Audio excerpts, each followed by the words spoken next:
बता दें कि पूर्व में एक एनडीपीएस चिट्टा वाला मामला दर्ज हुआ था, उसमें कुल 30 आरोपियों की गिरफ्तारी हुई थी। हर कोई शेयर ट्रेडिंग में बेवकूफ़ भी बन रहा है और कई मामले सामने भी आ रहे हैं और उनके साथ ठगी भी हो रहा है। प्रिंस चंद्राकर से 21 लाख रुपए और यतीन चंद्राकर से 56 लाख रुपए। शेयर ट्रेडिंग के नाम पर उनसे पैसा लेती है और ये कहती है कि हम आपके पैसे को दुगना तिगना कर आपको लौटाएंगे, और उन्होंने झांसे में लेने के लिए कुछ रुपए को उनको लौटाए भी।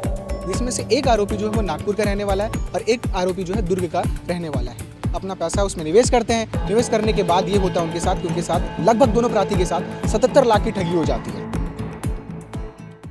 समय चल रहा है शेयर ट्रेडिंग का। हर कोई एक तेज गति से इसमें पैसा लगाकर अमीर बनने की चाह रख रहा है और ठीक वैसे ही गति है बेवकूफ़ बनने का भी। हर कोई शेयर ट्रेडिंग में बेवकूफ़ भी बन रहा है और कई मामले सामने भी आ रहे हैं और उनके साथ ठगी भी हो रहा है। ठीक ऐसे ही मामला सुपेला थाना क्षेत्र के अंतर्गत से सामने आया है, जिसमें 2 प्रार्थी शिकायत दर्ज कराते हैं कि एरिना कैपिटल नाम की एक कंपनी शेयर ट्रेडिंग के नाम पर उनसे पैसा लेती है और ये कहती है कि हम आपके पैसे को दुगना तिगना कर आपको लौटाएंगे। इस विश्वास पर वो लालच की वजह से अपना पैसा उसमें निवेश करते हैं। निवेश करने के बाद ये होता है उनके साथ कि उनके साथ लगभग दोनों प्रार्थी के साथ 77 लाख की ठगी हो जाती है, ऐसा बताया जा रहा है। और इस मामले में 2 लोगों को गिरफ्तार किया गया है। 2 लोग जो हैं और भी कई लोगों को इस तरीके से अपने जाल में फंसाते थे और ये करते थे कि कुछ लोगों को वो दुगना पैसा करके दे भी रहे थे धीरे धीरे। पर ये जो सुपेला थाना क्षेत्र के अंतर्गत के 2 प्रार्थी हैं, उनको एक बार भी इन्होंने मुनाफा नहीं दिया, जिसके बाद जो है दोनों प्रार्थी को ठगा गया और दोनों से 77 लाख की ठगी कर दी गई है। आपको बता दें, इस पूरे मामले में दुर्ग पुलिस ने 2 लोगों को गिरफ्तार किया है और ऐसे बताया जा रहा है कि इसमें और भी जांच पड़ताल में ऐसे कई अपराधी हैं जो सामने आ रहे हैं और बता रहे हैं कि हमारा पैसा भी अभी तक डूबा हुआ है, हमें मिला नहीं है, हमें मुनाफा के नाम पर हमसे पैसा ले लिया गया था, पर अब तक कोई भी मुनाफा हमें नहीं हुआ है, कोई भी प्रॉफिट नहीं हुआ है। तो पुलिस जो है लगातार इस पर जांच पड़ताल कर रही है और भी ऐसे जो प्रार्थी जो सामने आएंगे उसके बाद और भी जाँच की जाएगी और इनके साथ कोई और भी शामिल तो नहीं था। इस मामले को लेकर लगातार जाँच चल रही है। आज के इस प्रेस कॉन्फ्रेंस में दूसरे मामले का भी खुलासा हुआ। मामला है एनडीपीएस एक्ट के तहत 2 आरोपी को गिरफ्तार किया गया है, जिसमें यह बताया जा रहा है कि ये 2 आरोपी नागपुर से नशीली टेबलेट यानी जो प्रतिबंधित है उस तरह के नशीली टेबलेट मंगाकर ये लोगों को यहाँ पर बेचा करते थे, जिसमें से एक आरोपी जो है वो नागपुर का रहने वाला है और एक आरोपी जो है दुर्ग का रहने वाला है। इन दोनों मामले को लेकर और भी जो अन्य मुख्य जानकारी दे रहे हैं एडिशनल एसपी सुखनंदन राठौर, क्या कुछ बता रहे हैं, सुनिए। सुपेला थाने में एक एफआईआर दर्ज किया गया है और इसमें 77 लाख रुपए का ठगी किया गया है, धोखाधड़ी का अपराध पंजीबद्ध किया गया है और इसमें शेयर ट्रेडिंग में दुगने पैसे तिगुने पैसे का लालच दिया गया और इस पर ठगी की कार्रवाई की गई।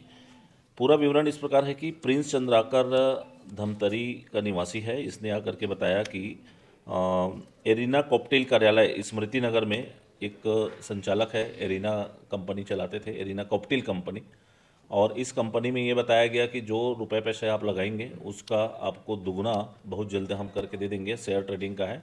और उन्होंने झांसे में लेने के लिए कुछ रुपए को उनको लौटाए भी, जो पैसा देते थे उसको दुगना करके देते भी थे। इससे वो उसके झांसे में आ गए, भरोसा में लिया, उसके बाद बड़ी रकम लगाना शुरू किया। प्रिंस चंद्राकर से 21 लाख रुपए और यतीन चंद्राकर से 56 लाख रुपए, इस तरह से 77 लाख रुपए इन लोगों ने अपने अकाउंट में जमा कराए और बाद में उनको किसी प्रकार का कोई पैसा वापस नहीं किया, जिस पर जांच करके अपराध पंजीबद्ध किया गया है।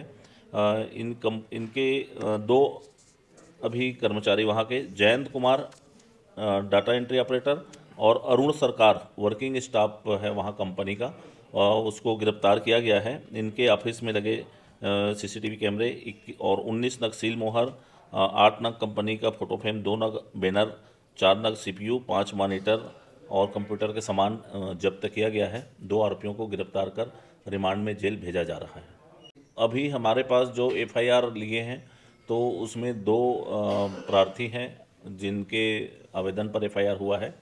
एफआईआर होने के बाद और अन्य लोग भी संपर्क में आए हैं जिन्होंने वहां से ठगी होना बताया है, उनके भी आवेदन पृथक से लिए जाएंगे। मोहन नगर थाने में विगत दिवस अल्प्राजोलम टेबलेट और डाइक्लोमिन टेबलेट में जो 5 आरोपी पकड़े गए थे, एनडीपीएस एक्ट की कार्रवाई की गई थी।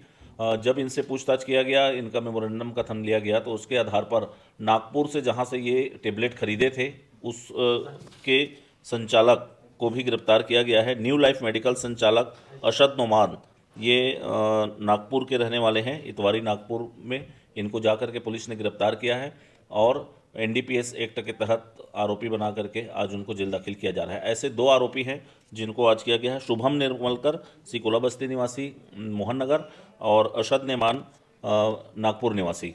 तो एंड टू एंड विवेचना की बात जो की जा रही थी कि कहाँ से खरीदा गया और किसको किसको बेचा गया है, उनको भी पकड़ा जा रहा है। इसी क्रम में कुल इस मामले में अब तक 7 आरोपियों की गिरफ्तारी हो गई है। बता दें कि पूर्व में एक एनडीपीएस चिट्टा वाला मामला दर्ज हुआ था, उसमें कुल 30 आरोपियों की गिरफ्तारी हुई थी। इसी प्रकार से इस टेबलेट वाले मामले में भी अभी तक 7 आरोपियों की गिरफ्तारी हुई है। लालच की वजह से और तेज़ रफ्तार गति से खुद को अमीर बनाने की वजह से आप ठगी के शिकार होते चले जा रहे हैं और कई मामले ऐसे सामने आ रहे हैं। अपने आप को जागरूक बनाइए। कई जगह इस तरह के अभियान चल रहे हैं और कई ऐसे मैसेज भी आते हैं कि आप जल्द ही अमीर बनने के सपने को लेकर ठगी के शिकार मत बनिए, अवेयर रहिए। तो इस तरीके से और जो नशीली दवाएं हैं जो प्रतिबंधित हैं उसे कई तरह से बेचने की और लोगों को खिलाने की कोशिश की जा रही है, जिसे लेकर नशे के विरुद्ध जो है दुर्ग पुलिस लगातार एक्शन मोड पे है और उनके ऊपर कार्रवाई कर रही है और आरोपियों को सलाखों के पीछे डाल रही है। आगे इसमें और भी जो अपडेट्स रहेंगे और भी इस तरह के जो मामले के खुलासे होंगे हम आपको सुनाते रहेंगे। बने रहिए केपी न्यूज़ के साथ। शुक्रिया।